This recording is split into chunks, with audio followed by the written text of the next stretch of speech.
Hello, it's Willie from the Ozarks, and we're ready for our December 22nd lesson in A Course in Miracles workbook for students from the original edition, lesson 356. Sickness is but another name for sin. Healing is but another name for God. The miracle is thus a call to Him. Sickness is but another name for sin. Healing is but another name to God. The miracle is thus a call to Him. Father, you promised you would never fail to answer any call your Son might make to you. It does not matter where he is, what seems to be his problem, nor what he believes he has become. He is your Son, and you will answer him. The miracle reflects your love, and thus it answers him.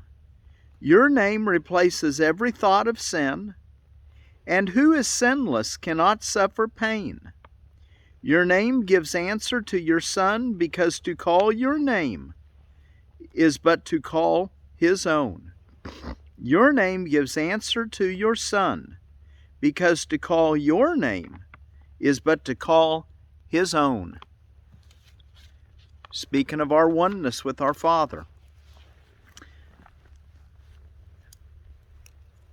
Lesson 356. Let's go take a look now at our text reading. And like I said yesterday, I had several things I had wanted to kind of bring our attention to. But with those horses, I just didn't really take the time. Anyway, I am glad you got to see a couple of my friendliest horses, though. All right, let's see. The Investment in Reality, Chapter 11. And we're ready for the investment in reality, or God's plan for salvation is Chapter 11. The Investment in Reality is Section 4. And a couple things before we go on I did want to bring our attention to.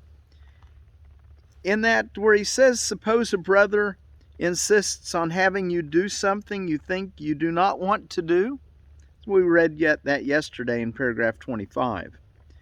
The very fact of his insistence should tell you that he believes salvation lies in it. When someone insists on something to have a certain way, they believe their happiness, their salvation is what he calls it, lies in you doing that. Well, if you insist on refusing and experience a quick response of opposition, you're believing that your salvation lies in not doing it. Look what he says about it. You're then making the same mistake he is and making his error real to both of you. Insistence means investment. And what you invest in is always related to your notion of salvation. The question is always twofold. First, what is to be saved? And second, how is it to be saved? Whenever you become angry with a brother for whatever reason, you're believing that the ego is to be saved, and to be saved by attack.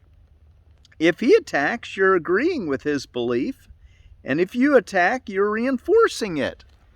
So, if he attacks, look what he says, if he attacks, you are agreeing with the belief. Remember, we want to, even if he thinks he's attacking, we don't have to see it as an attack, do we? We've learned we can see it as an appeal for help and not as an attack at all.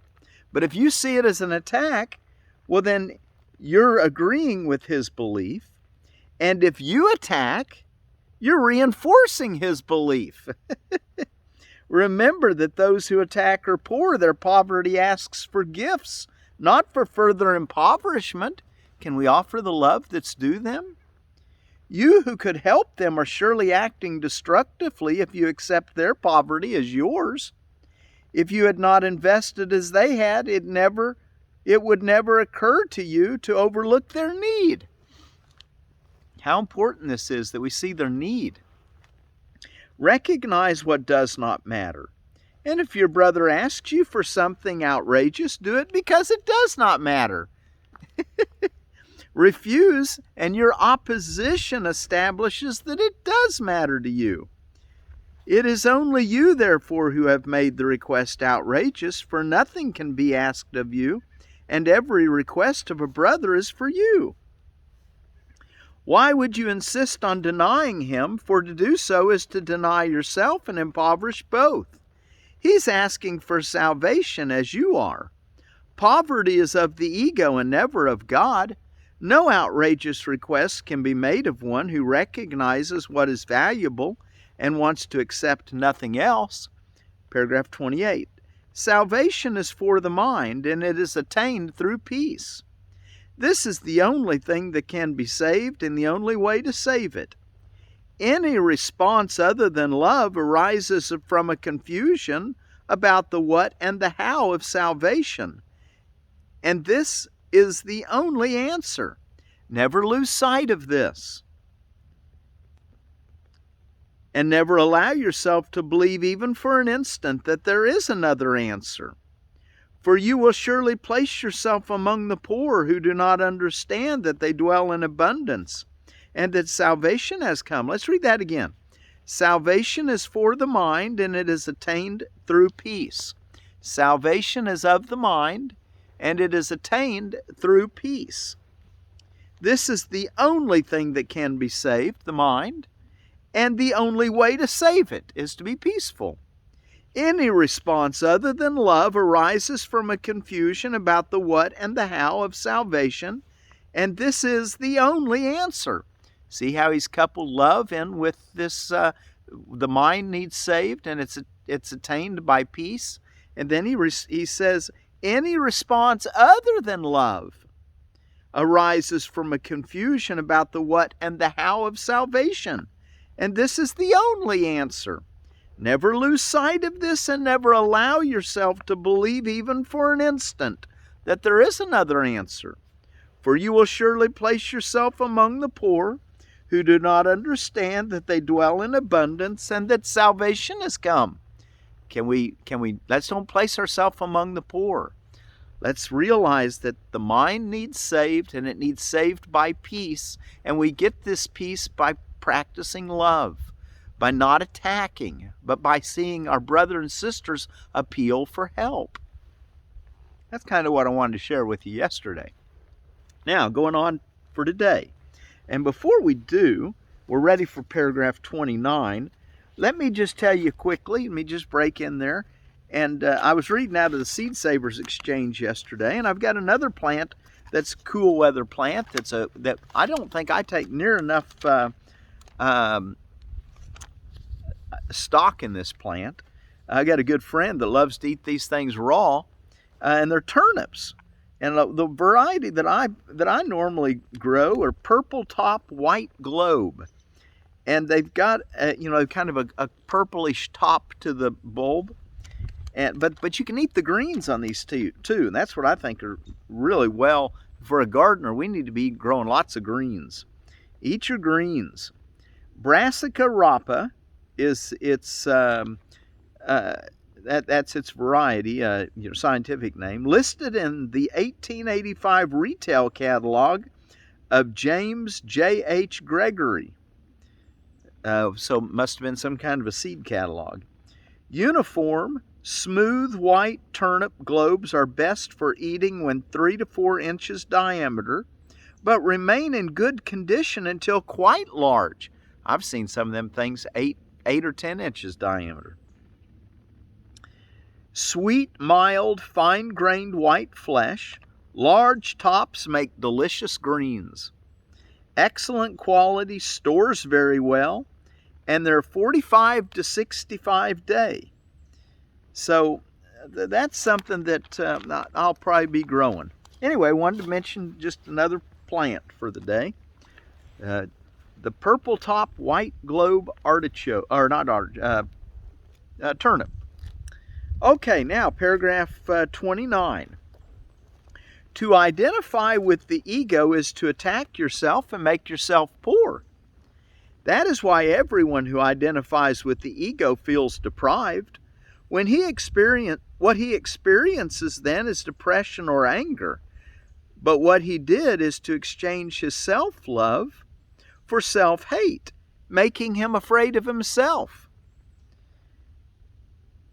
He does not realize this. Even if he is fully aware of anxiety, he does not perceive its source as his own ego identification.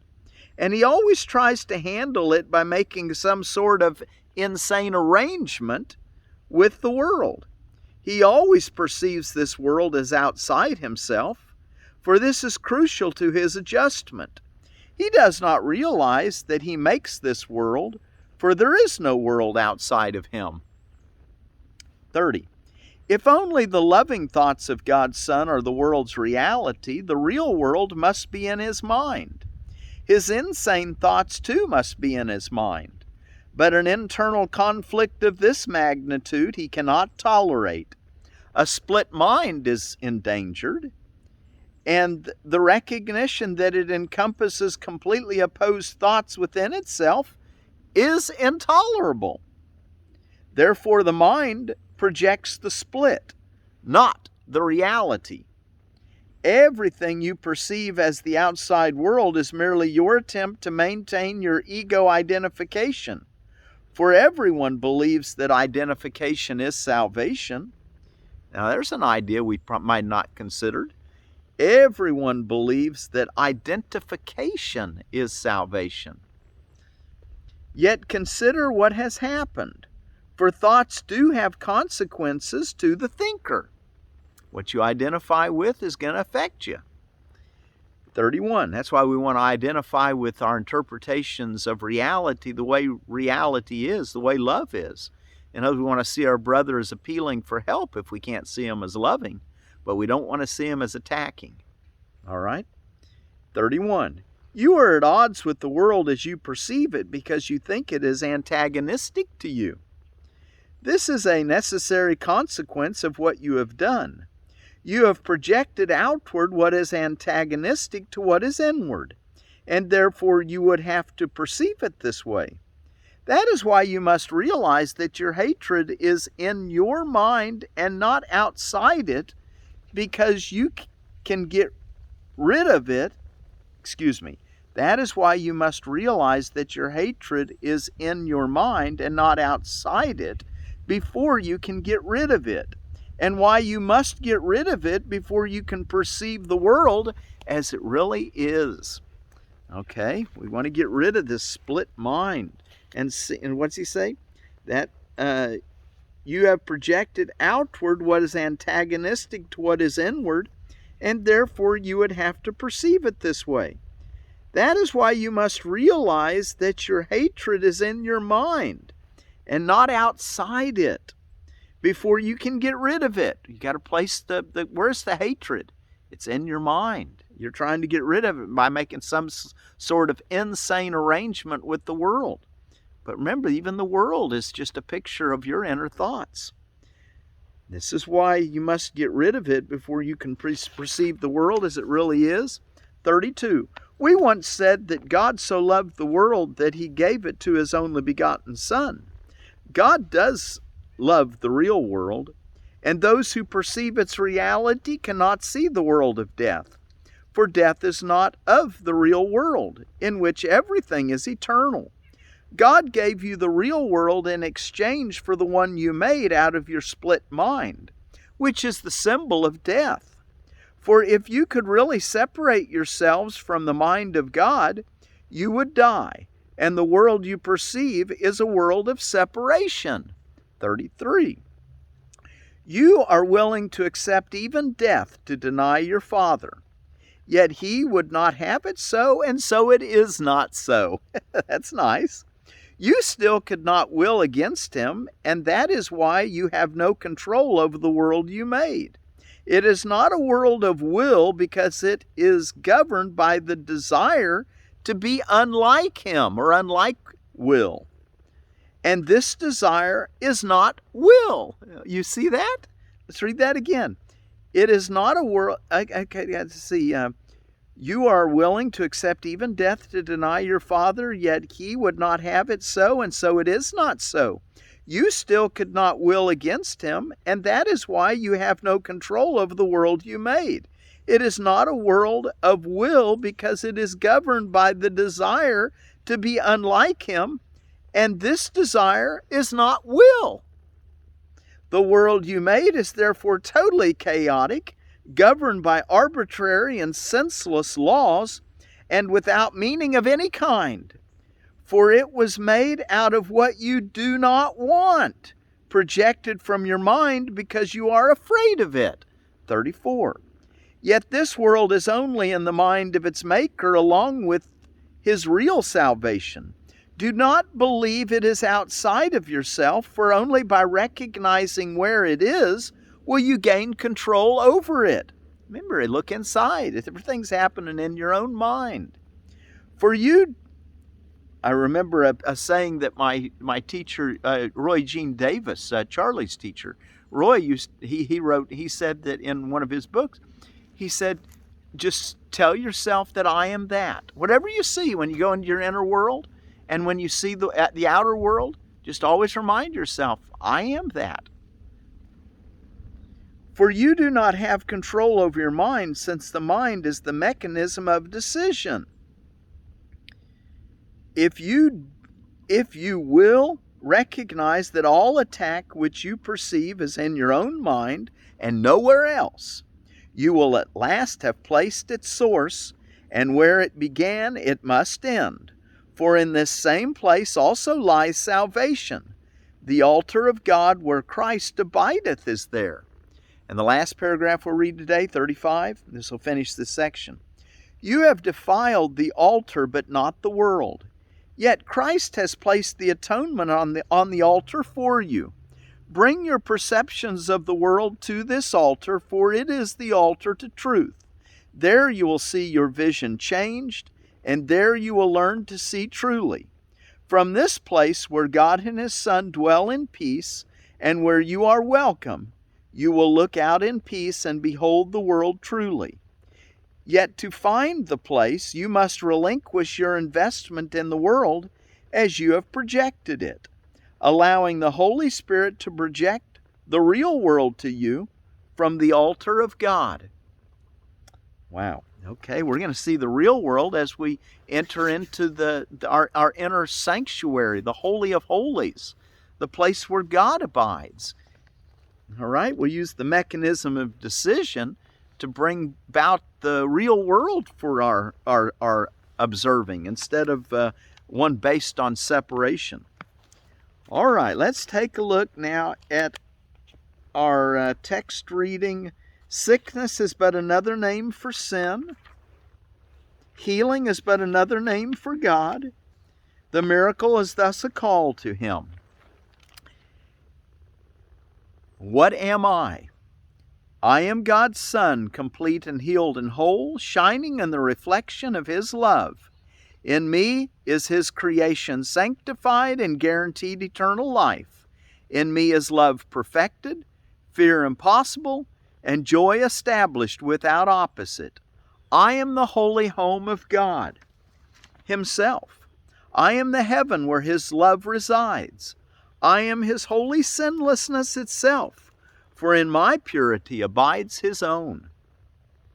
Our use for words is almost over now, yet in the final days of this 1 year we gave to God together, you and I, we found a single purpose that we shared.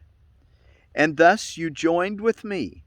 So what I am are you as well. The truth of what we are is not for words to speak of nor describe.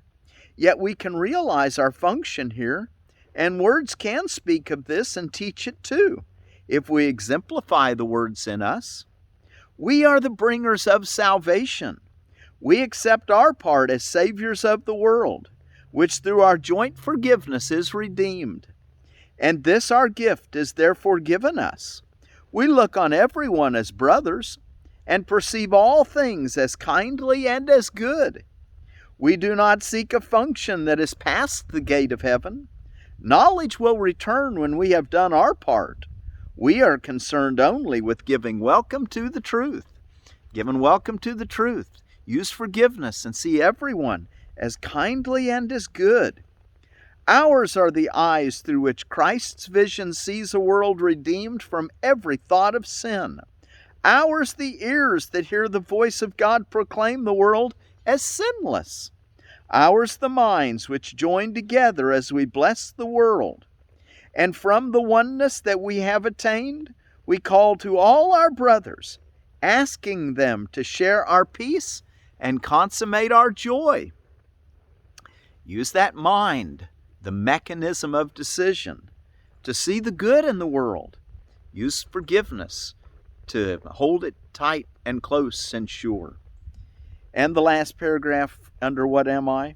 We are the holy messengers of God who speak for Him, and carrying His word to everyone whom He has sent to us, we learn that it is written on our hearts, and thus our minds are changed about the aim for which we came and which we seek to serve. We bring glad tidings to the Son of God, who thought He suffered. Now is He redeemed, and as He sees the gate of heaven stand open before Him, He will enter in and disappear into the heart of God. Lesson 356. Sickness is but another name for sin. Healing is but another name for God. Thus the miracle is thus a call to Him. Sickness is but another name for sin. Healing is but another name for God. The miracle is thus a call to Him. So in your sickness, whether it's whatever kind of sickness, an unhappy thought, a feeling of anxiety, a physical malady, whatever be the sickness, is but another name for sin. Healing is but another name for God. The miracle is thus a call to Him. So when we call out for our sickness to be removed and we ask for healing, we're calling out to God. The miracle is the avenue that we call out to God. I guess you might say it that way.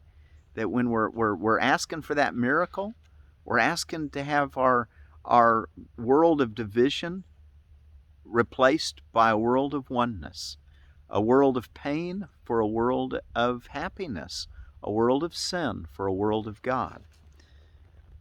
The miracle is thus a call to God.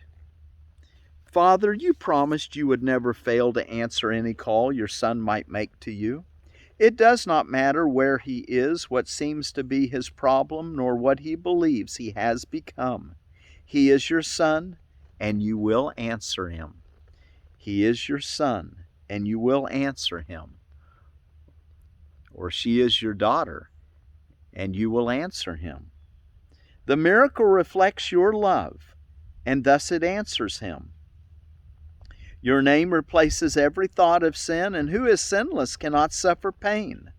Your name gives answer to your Son, because to call your name is but to call His own. To call your name gives answer to your Son, because to call your name is but to call His own. So let's go into the inner altar and find ourselves, find God there, and call to Him. All right, and yesterday I mentioned it's harder for a rich man to enter into heaven than it is for a camel to pass through the eye of a needle. I didn't say it correctly yesterday. And you know, I used to think, wow, a camel, that's a great big animal fitting through the eye of a needle. And maybe that's what he meant. But there was a thing, when you came into Jerusalem, I understand that there was a real small door that you had to get off of your camel to enter in. And it was for protection at night. They would shut the main gate, and they'd have the eye of the needle, they'd call it. It was a small way to get into the city. And so what he was referring to is you've got to dismount from your camel. Maybe your camel even have to get down on its knees to go in, but you'd enter in through the eye of the needle. So that's what that meant for those that are interested. The main thing we want to realize is to put our focus on what our real treasures are. Our real treasure is that inner altar, our love we share with each other and God. So until tomorrow, sickness is but another name for sin. Healing is but another name for God. The miracle is thus a call to Him.